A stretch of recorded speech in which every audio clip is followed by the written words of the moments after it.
بسم اللہ الرحمن الرحیم نحمده ونصلی علی رسولہ الکریم اما بعد بسم اللہ الرحمن الرحیم۔ عزیز طلبہ، آج ہم کنز الدقائق حصہ دوم سبق نمبر 278 شروع کر رہے ہیں۔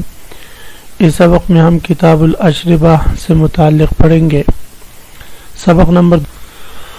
الانواع الاشربۃ المحرمہ، اشرب محرمہ کی 4 قسموں سے متعلق ہم نے سبق نمبر 277 میں پڑھا تھا۔ اس سبق میں ہم الانواع المحللۃ الاربع یعنی شراب کی 4 قسمیں جو حلال ہے ان سے متعلق ہم انشاءاللہ پڑھتے ہیں۔ آج کے سبق کا خلاصہ یہ ہے کہ شراب کی وہ 4 قسمیں جو حلال ہیں، ویسے ان پر شراب کا اطلاق کیا جاتا ہے لیکن وہ حقیقتاً شراب نہیں۔ ان میں سے پہلی قسم نبیذ التمر اور نبیذ الزبیب ہے۔ کھجور کی نبیذ اور کشمش کی نبیذ یہ حلال ہے۔ خلیطان دوسری قسم ہے خلیطان۔ خلیطان کا مطلب یہ ہے کہ نبیذ التمر اور نبیذ الزبیب دونوں سے ملا کر نبیذ بنائی جائے تو وہ بھی حلال ہے۔ تیسری قسم نبیذ العسل والتین، عسل شہد کو کہتے ہیں، تین انجیر کو کہتے ہیں، بر گندم کو کہتے ہیں، شعیر جو کو، اور ذرہ جوار کو کہتے ہیں۔ ان اشیاء سے بنی ہوئی نبیذ یہ بھی حلال ہے۔ المثلث العنبی، انگور کا وہ نبیذ جس کو پکا کر 2 ثلث اس کا جا چکا ہو اور 1 ثلث باقی رہ گیا ہو، اس کو المثلث العنبی کہا جاتا ہے، یہ بھی حلال ہے۔ تو یہ 4 قسم کے انبیذہ یا اشربہ ایسے ہیں جن کا استعمال حلال ہے، البتہ استعمال کی کچھ شرائط ہیں۔ شیخین اور امام محمد رحمہ اللہ تعالیٰ کا مذہب الگ الگ ہے، اس کے بارے میں انشاءاللہ ہم کتاب میں تفصیلاً پڑھتے ہیں۔ عزیز طلبہ، آج کے سبق میں چند مشکل الفاظ آئیں گے، ان کو ہم پہلے ہی سے سمجھ لیتے ہیں۔ الدبا کہتے ہیں کدو سے بنے ہوئے برتن کو، اور حنطب کہتے ہیں مٹی کے مٹکے کو، اور مزفت کہتے ہیں اس برتن کو جس پر تارکول نما کوئی چیز ملی گئی ہو اور اس پر لگایا گیا ہو تاکہ اس برتن کے اندر جو بھی چیز رکھی جائے تو اس کو خوب گرمائش ملے۔ اور نقیر کہتے ہیں لکڑی کی کھدائی کر کے لکڑی کا بنایا ہوا برتن، لکڑی کو تراش کر کے اس سے جو برتن بنایا جائے اسے نقیر کہتے ہیں۔ اور ایک لفظ آئے گا دردی الخمر، دردیون کہتے ہیں تل چٹ کو، یعنی شراب کی تل چٹ۔ تو شراب کی تل چٹ کے استعمال کا حکم بھی انشاءاللہ آج کے سبق میں ہم پڑھتے ہیں۔ تو عزیز طلبہ، آتے ہیں کتاب کی طرف۔ سب سے پہلے ہم عبارت پڑھتے ہیں۔ والحلال منها 4 نبیذ التمر والزبیب ان طبخ ادنى طبخة وان اشتد اذا شرب ما لا يسكر بلا لهو وطرب، والخليطان ونبيذ العسل والتين والبر والشعير والذرة طبخ أو لا، والمثلث العنبي وحل الانتباز في الدباء والحنتم والمزفة والنقير، وخل الخمر سواء خللت أو تخللت، وكره دردي الخمر والامتشاط به ولا يحد شاربه بلا سكر۔ اس عبارت میں مصنف علیہ الرحمہ اشربہ کی وہ قسمیں جو حلال ہے ان کا ذکر فرما رہے ہیں۔ تو فرماتے والحلال منها 4، اشربہ میں سے جو حلال ہے اور جن کا استعمال جائز ہے اس کی 4 قسمیں ہیں۔ الاول من الاربعۃ نبیذ التمر والزبیب، ان 4 قسموں میں سے پہلی قسم وہ نبیذ التمر ہے اور نبیذ الزبیب ہے۔ نبیذ التمر یعنی کھجور کا بنا ہوا نبیذ، والزبیب اور کشمش کی نبیذ جو ہے یہ جائز ہے اس کا استعمال، اور اس کے استعمال میں کسی قسم کا حرج نہیں۔ ان طبخ ادنى طبخة، اگرچہ ان کو پکایا گیا ہو تھوڑا بہت، یعنی تھوڑا بہت ان کو پکایا گیا ہو اور ثلث سے زائد حصہ پکا کر خشک نہ ہوا ہو تو ان کے استعمال میں کوئی حرج نہیں ہے۔ البتہ امام محمد رحمہ اللہ تعالیٰ کے اس میں اختلاف ہے، وہ فرماتے ہیں کہ نبیذ تمر ہو یا زبیب ہو، اس کا استعمال یہ جائز نہیں ہے، اس لیے کہ آپ صلی اللہ علیہ وسلم نے ہر قسم کی ایسی نبیذ سے انبذہ سے منع فرمایا ہے کہ جو سکر کا سبب بنتی ہے، اور اس لیے امام محمد رحمہ اللہ تعالیٰ فرماتے ہیں کہ اس قسم کے انبذہ کا استعمال یہ جائز نہیں ہے، یہ حرام ہے، اور آج کل کے حالات کے مطابق فتویٰ امام محمد رحمہ اللہ تعالیٰ کی قول پر ہے۔ بہرحال شیخین رحمہ اللہ تعالیٰ کے ہاں وہ فرماتے نبیذ التمر والزبیب کہ نبیذ التمر اور زبیب یہ حلال ہے، ان طبخ ادنا طبخۃ، اگر ان کو تھوڑا بہت پکایا گیا ہو، وان اشتد، اگرچہ پکا کر یہ گاڑھا ہو چکا ہو اور اس میں اشتداد آ گیا ہو، اذا شربا، ان کے ہاں یہ حلال ہے، لیکن حلال ہونے کے لیے بھی شرط یہ ہے کہ پینے والا اتنے مقدار میں پیے کہ مالا یسکر، جس سے سکر نہ آئے۔ اگر پینے والا اتنے زیادہ پیے کہ اس سے سکر آ جائے تو پھر یہ جائز نہ ہوگا۔ بلا لغو و طرب، طرب کہتے ہیں کھیل کود کو، مستی کو، بشرطے کہ وہ پیے بغیر کھیل کے اور بغیر مستی کے۔ اگر کھیل اور مستی کے لیے پیے گا تو پھر اس کا پینا شیخین کے ہاں بھی جائز نہیں ہے۔ والخلیطان، اور اشرب محللہ میں سے دوسری قسم وہ خلیطان ہے۔ خلیطان کھجور اور منقع کے پانی کو ملا کر قدرے پکایا جائے، پھر چھوڑ دے یہاں تک کہ وہ جوش مارے اور گاڑھا ہو جائے،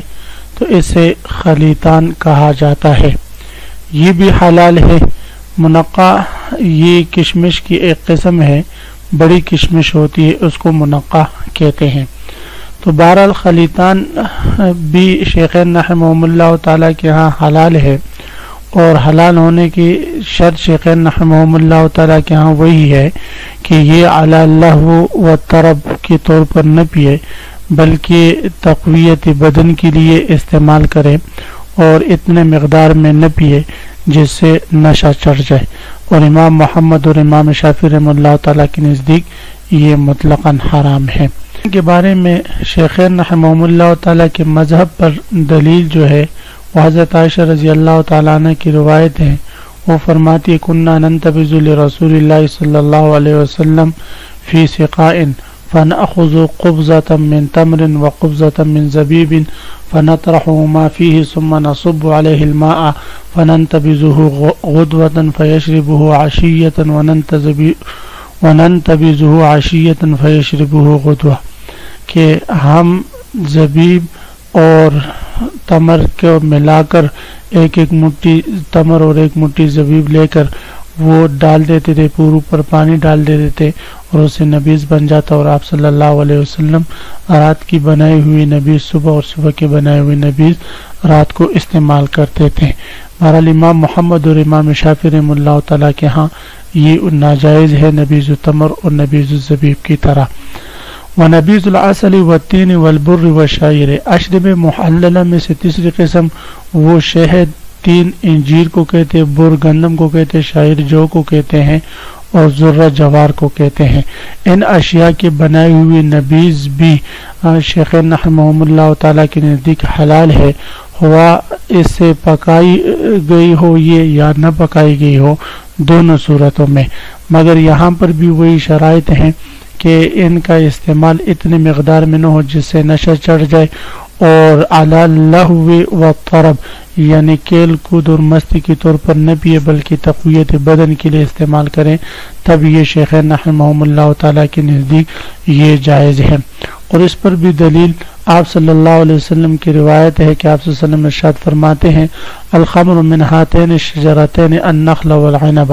کہ خمر جو ہے وہ صرف نخلا اور عنب ان دو ثمرات سے بنتا ہے، باقی اس کے علاوہ جو نبیذ العسل وغیرہ یہ چیزیں ہیں یہ انبذہ حلال ہے شیخین رحمہم اللہ تعالیٰ کے ہاں، جبکہ امام محمد اور امام شافعی رحمہ اللہ تعالیٰ اس کو بھی ناجائز اور حرام کہتے ہیں، اور فتویٰ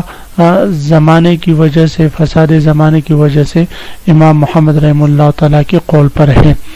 تو بھی خواہ اولا چاہے ان چیزوں کو پکایا گیا ہو یا نہ پکایا گیا ہو، دونوں صورتوں میں جو ہے ان کی بنائی ہوئی نبیذ یہ جائز ہے۔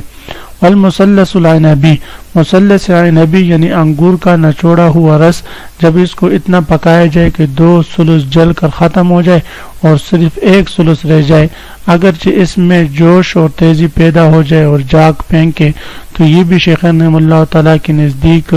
جائز ہے، لیکن یہاں پر بھی وہی شرائط ہیں کہ اتنے مقدار میں جائز ہے جو باعث سکر نہ ہو، اور پینا بھی جو ہے کھیل کود اور مستی کے لیے نہ ہو بلکہ تقویت بدن کے لیے ہو، اور امام محمد رحمہ اللہ تعالیٰ کے نزدیک یہ بھی ناجائز ہے،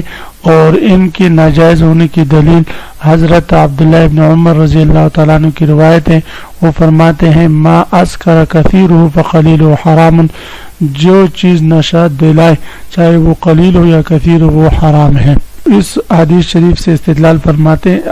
بہرحال وہ اس اثر سے استدلال فرماتے ہیں،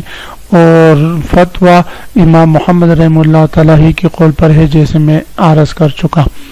وحل الانتباذ فی الدباء والحنطم والمزفت والنقیر، اس میں نے خلاصے میں بتایا تھا کہ دبا کہتے ہیں کدو سے بنے ہوئے برتن کو، اور حنطم کہتے ہیں سبز رنگ کی مٹی کی سے بنے ہوئے برتن کو، اور مزفت کہتے ہیں تارکول جیسی ایک چیز ہے جس کو لیپا جاتا ہے برتن پر، اور برتن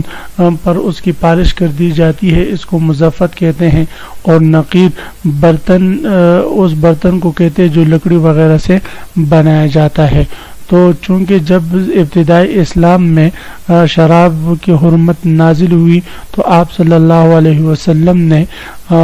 شراب کی حرمت اور اس کی نحوست لوگوں کے دلوں میں خوب بٹھانے کے لیے اس کے برتنوں کو بھی استعمال کرنے سے منع فرما دیا۔ پھر بعد میں اس کی حلت واقع ہوئی اور بعد میں آپ صلی اللہ علیہ وسلم نے اس کی استعمال کی اجازت دے دی تھی جب شراب کی حرمت خوب لوگوں کے دلوں میں بیٹھ چکی تھی۔ تو اس لیے مصنف علیہ رحمہ فرماتے وحل الانتباذ، اور صحیح ہے حلال ہے نبیذ بنانا فی الدباء کدو کے برتن میں، والحنطم اور